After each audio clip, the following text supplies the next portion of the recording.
আমরা যখন শুনি যে মানুষজন বলছে আমাদের দেশে যে না রবীন্দ্রনাথ তো হিন্দু রবীন্দ্রনাথ, হ্যাঁ সেটা ভুল তো অবশ্যই, কিন্তু আমরা প্র্যাকটিসের জায়গায়, চর্চার জায়গায় কিন্তু আমরা দেখি যে আমাদের পাশের দেশের হিন্দু সম্প্রদায় ধার্মিক কারণেই রবীন্দ্র চর্চাটা করছে।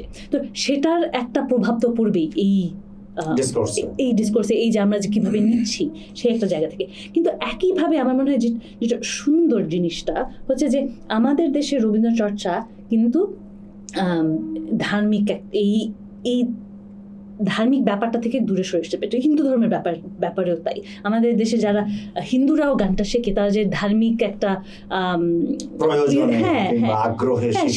সেটা না হ্যাঁ তারাও গানটা শিখতে চায় বলে, চর্চাটা করতে চায় বলে, যে এই সেপারেশনটা করতে পেরেছে। কিন্তু ওই একই কারণেই তখন আমি ধরেন অ্যানালিটিক্যাল জায়গা থেকে যদি দেখি তাহলে আমার মনে হয় বলতে হয় যে আমরা রবীন্দ্রনাথের প্রকৃতি পর্যায়ের গানেই সর্বজনীন রবীন্দ্রনাথকে পাই। হ্যাঁ, যে কোন রবীন্দ্রনাথকে নিলে আমরা আসলে সবার কথা বলি, হ্যাঁ, যে প্রান্তিক হোক বা না গ্রাম পর্যায়ে হোক বা না শহরের হোক বা যাই হোক, যে প্রকৃতি পর্যায়ে গানেই কি এই সবার হয়ে উঠতে পারে।